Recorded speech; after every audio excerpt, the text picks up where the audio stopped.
자, 미국 시장 흐름 보시면 지난 3주 전이었죠. 그때는 큰 폭 상승을 했었고 또 2주 전에는 큰 폭 하락, 또 일주일 전에는 큰 폭 상승 이렇게 변동성이 계속 일어나고 있었습니다. 그렇기 때문에 이런 시장에 대해서 참 대응하기 어렵다라는 말씀을 해주시는데요. 하지만 큰 흐름을 이해하면 그렇게 어렵지 않다라고 말씀을 드릴 수 있겠습니다. 지금은 간단하게 말씀드리면 거품 확장기다라고 말씀을 드리겠습니다. 자, 지금 계속해서 글로벌 증시에 큰 폭 하락장이 오지 않을까 뭐 이런 기대 섞인 말씀들을 많이 해주셨었는데 네. 지난주에 또 변동성 확대가 일어났기 때문에 많은 분들이 해징에 대한 얘기들을 하셨기 때문에 저희도 해지 전략을 말씀을 드렸었습니다. 그렇지만 개인적으로는 인버스라든지 또 특히 또 빅스 지수를 활용한 네네. 해징은 하지 않았다라고 말씀을 드렸죠. 그 이유는 하락이 있다 하더라도 큰 폭의 하락이 있지 않을 것이다 예상을 했었고 뭐 큰 폭의 반등이 또 조만간 일어날 수도 있기 때문에 그런 부분에 대해서 조심해야 된다라는 말씀을 드렸었습니다. 간단하게 말씀드리면 지금은 인버스 투자하시면 안 된다라고 말씀드리겠습니다. 자, 빅스 지수가 이 폭등을 하고 나서 그리고 나서 큰 폭의 폭락을 했죠. 너무 빠르게 폭락을 했기 때문에 또 다시 한번 튀어오를 수 있는 가능성, 그렇기 때문에 변동성이 확대될 가능성, 주식시장에 한 번에 하락장을 맞이할 가능성에 대해서도 얘기를 했었지만 자, 그 이후에 다시 뚫고 올라가지 못하고요. 다시 지금 하락하고 있는 추세를 보여주고 있습니다. 자, 이런 식으로 계속 하락하는 추세가 나온다면 뭐 아마 20 이하로까지도 내려갈 수 있을 거다라는 가능성이 있습니다. 그렇다면 하락 배팅은 정말 위험하다라고 말씀을 드릴 수 있을 것 같고요. 저희가 돌려보는 여러 가지 모델상 향후 1개월 내지 3개월 동안 미국 증시 큰 폭의 상승 가능하다라는 결론을 내리고 있기 때문에 인버스 투자는 조심하셔야 된다 말씀드리겠습니다. 여기에 더해서 미국의 시티 경제 서프라이즈 인덱스를 보면 표준 편차가 지난 6월 말에 돌파했다라고 하는데 이 수치를 저희가 어떻게 개념을 잡아볼 수 있을까요? 네. 자, 시티의 경제 서프라이즈 인덱스라는 것은 경제 숫자가 앞으로 좋아지는 부분에 대한 서프라이즈. 그러니까 여태까지 발표되고 있는 숫자들이 예상보다 훨씬 좋게 나올 경우에 보통 표준 편차를 돌파하는 현상이 나타납니다. 보통 스탠다드 1 디비에이션이라고 해서 편차 1 돌파하는 것도 높은 숫자인데 뭐 2를 넘게 돌파하는 시기가 과거 2003년부터 지금까지 계속해서 보시면 6번째가 지난 6월 30일에 일어났습니다. 자, 보시면 첫 번째부터 뭐 5번째의 구간에 표준 편차 플러스 2를 돌파했던 시기를 보시면은요. 돌파하자마자 미국 증시는 보통 짧게는 한 달, 길게는 6개월 동안에 상승폭을 낮게는 플러스 6%, 높게는 플러스 16%의 상승을 보여줍니다. 즉 그만큼 경기가 앞으로 좋아질 것이다라는 예상을 하게 되고요. 또한 실적 자체도 좋아질 가능성이 높아진다라는 부분이 되겠습니다. 그렇기 때문에 이번에 돌파를 한 숫자를 보시면은 저기 빨간 선 6번째죠. 자그마치 플러스 2가 아니고요. 플러스 4 뭐 이런 숫자가 나오고 있습니다.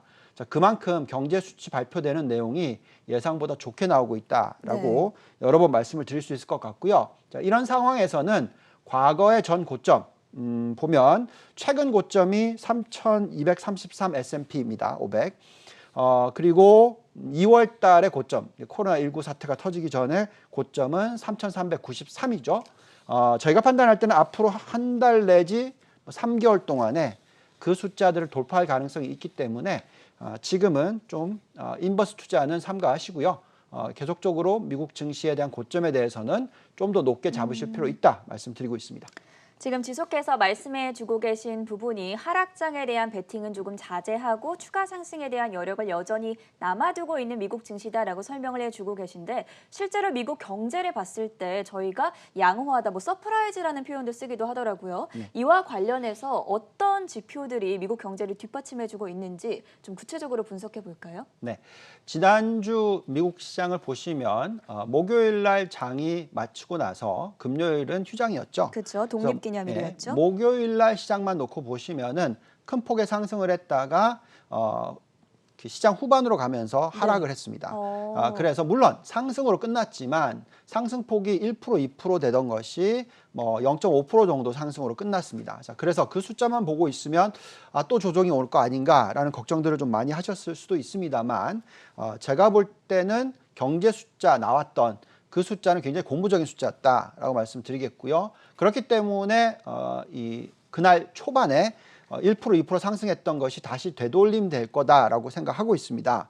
자, 보시면 결국 긍정적인 서프라이즈를 주는 경제 지표에 있어서 가장 큰 부분은 아무래도 실업률이 되겠죠. 네. 나와 있지만 다들 뭐 실업률 20% 갈 거다.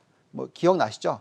굉장히 많은 분들이 20% 추가로 돌파하고 뭐 많이 가면 25%도 간다. 뭐 이런 얘기들을 정말 많이 해왔지만 그렇죠. 실질적으로는 고점이 14.7%였고요. 이 코로나19 사태가 터졌던 그 달 그리고 나서는 지금 다시 회복을 하고 있는 수준. 즉 보시면 13.3% 내려왔었고 지난달에는 11.1%까지 내려왔습니다. 그래서 지금 예상하고 있는 숫자의 절반 수준밖에 안 되는 거죠. 네. 그만큼 서프라이즈 지수로 보면 좋은 거죠. 또 지금 취업자 증가수를 놓고 보시면 6월 달이 480만이 증가를 했습니다. 예상치는 300만밖에 안 될 거다라고 예상했는데 훨씬 높은 숫자가 나왔습니다. 또한 지금 노동 참여율을 놓고 보시더라도 많이 회복을 하는 부분이 나타나고 있고요. 물론 큰 폭의 하락을 했어서 바닥이 60대 초반까지 내려왔었지만 지금 회복을 해서 61.5까지 회복하는 모습 보여주고 있습니다. 우리가 보통 이 거품 붕괴가 되는 시기로 계산을 하면 과거에 닷컴 버블이 붕괴됐었던 시기 2000년 초반이죠. 그때의 노동 참여율은 자그마치 67.3%였고요. 지금 현재의 노동 참여율은 겨우 61.5%밖에 되지 않는다. 네. 그만큼 계속적인 부양 정책을 쓸 것이고 그 부양 정책은 언제까지? 노동 참여율이 더 높아질 때까지. 자, 그렇다는 것은 지금은 계속적으로 거품 확장기다라고 말씀드리겠습니다. 또한 미국의 급여 사정을 보고 있으면 페이롤이라고 하죠. 계속적으로 지금 전달 대비해서 그 다음 달이 높아지는 현상. 네. 그 비율을 봤었을 때 큰 폭으로 지금 상승을 했습니다. 파란 선이 바닥을 찍고 큰 폭으로 폭등을 했죠. 과거에 그런 구간들이 나타났었을 때 닷컴 버블이 일어났었고 또 산업재 버블이 일어났었습니다. 자, 그렇다면 지금 현재 시점에서는 코로나19 사태 이후에 우리가 얘기하고 있는 4차 산업 버블이 진행형이다라고 말씀드릴 수 있을 것 같고요. 결국 지금 저축률이라든지 또 급여 증가 부분을 놓고 봤었을 때 지금은 계속해서 적극적으로 투자에 임하셔야 되는 시기다라는 말씀 드리겠습니다. 저희가 흔히 한 나라의 경제 상황을 이야기를 할 때 GDP, 그로스 레이트, 그리고 고용률, 함께 인플레이션 이렇게 세 가지를 좀 중점적으로 살펴보는데 그 첫 번째로 고용률, 실업률과 관련해서 관련된 지표를 짚어봤고요. 미국 주식시장의 폭락장이 오려면 인플레이션 수치가 좀 큰 폭으로 상승을 해야 되는데 현재의 인플레이션 수치는 어느 정도입니까? 네, 자 우리가 큰 사이클을 놓고 얘기를 하자고 말씀을 여러 번 드렸죠. 우선 유동성을 굉장히 풍부하게 부여를 하고 경기가 회복될 때까지 기다리고 또 경기가 큰 폭으로 회복을 하게 되면 물가 상승률이 높아지고 그렇게 되면 미 연준이 이제 다시 금리를 올리고 이런 시나리오입니다. 근데 지금 현재 시점에서 미 연준은 금리를 건드릴 생각이 전혀 없죠. 그렇죠. 계속적으로 유동성을 풍부하게 유지를 합니다. 자, 그렇다면 하락을 하더라도 하방 경직성이 생긴다고 매번 말씀을 드렸죠. 자, 그렇다면 지금 현재 시점에서 그럼 대폭락장이 오려면 어떤 전제 조건이 있어야 되느냐? 당연히 인플레이션이 급등을 해야 됩니다. 네. 인플레이션이 큰 폭으로 상승을 해야지만 여러 가지 환경이 바뀌게 되는데 아직까지는 인플레이션이 큰 폭으로 상승하지 않고 있다는 게 굉장히 중요한 포인트가 되겠습니다.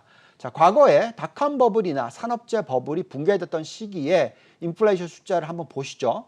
보시면은 물가 상승률 인플레이션 숫자가 닷컴 버블이 붕괴됐을 때는 약 3.8% 성장률, 그리고 또 산업재 버블이 붕괴됐었을 때의 시기를 보시면은 4%가 훨씬 넘는 고점은 6%나 나왔습니다. 네. 자, 이런 숫자들이 나와야지만 대폭락장이 일어나는 것이고요.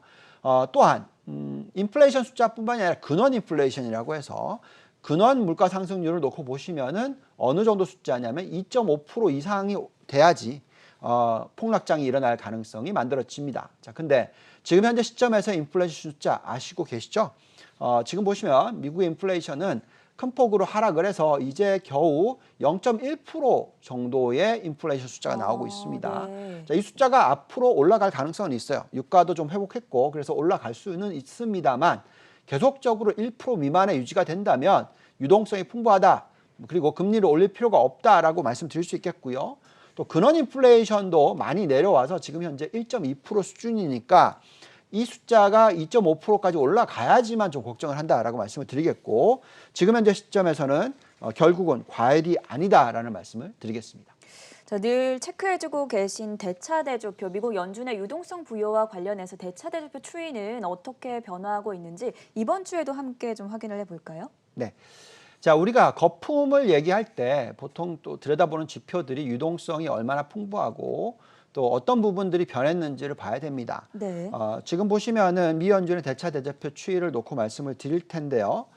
과거에 대차대조표를 큰 폭으로 증가시켰었을 때 일시적으로 감소하는 현상이 일어났었고 그때에 또 한 번의 하락장이 왔습니다. 근데 그거는 굉장히 짧은 구간이고요. 네. 그리고 나서 또 다시 대차대조표가 늘어나면서 정말 대세 상승장이 계속 이어졌다라고 말씀을 드리겠습니다. 자, 근데 지금 현재 시점을 놓고 보시면 지난주, 지지난주 또 3주 전 계속적으로 일시적으로 대차대조표 규모가 줄어드는 모습 보여주고 있습니다.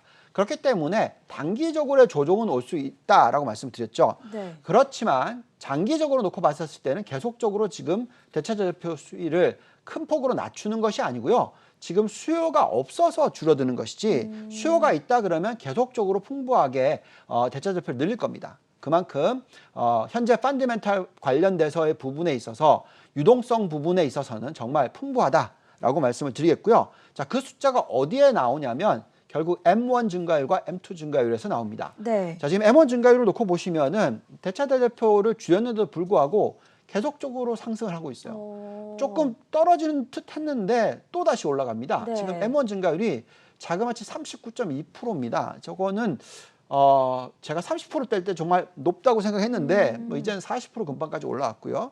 또 M2 증가율이 지금 계속 올라가서 24.6%나 됩니다. 자, 저 숫자가 12%만 돌파해도 전 높다고 생각했는데 두 배보다 더 올라가는 현상. 지금 24.6%.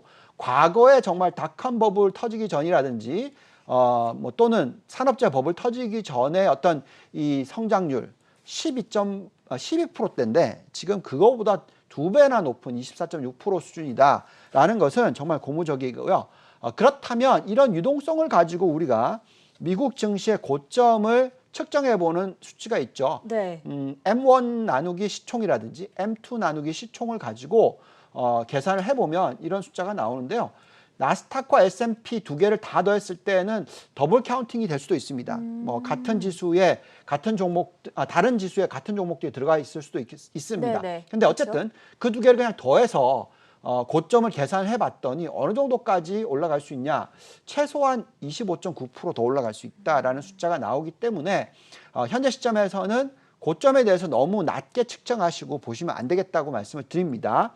또한 두 개의 지수를 따로따로 봤었을 때는 나스닥만 보면 만약에 정말 닷컴 버블이 또다시 일어난다.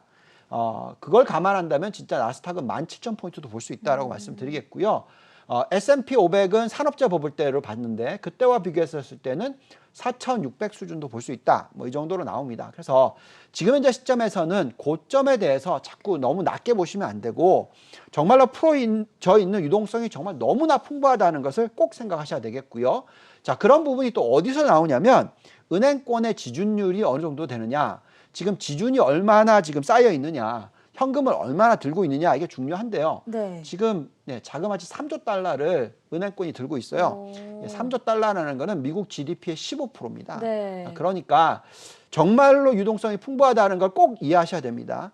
물론 경제 지표가 예상보다 좋게 안 나온다. 네, 맞습니다. 그렇지만 이렇게 유동성이 풍부하다는 것은 그만큼 쓸 총알이 남아 있다라는 것이고요. 계속적으로 경기를 부양시킬 수 있다라는 게 중요하다라는 말씀 드리겠습니다.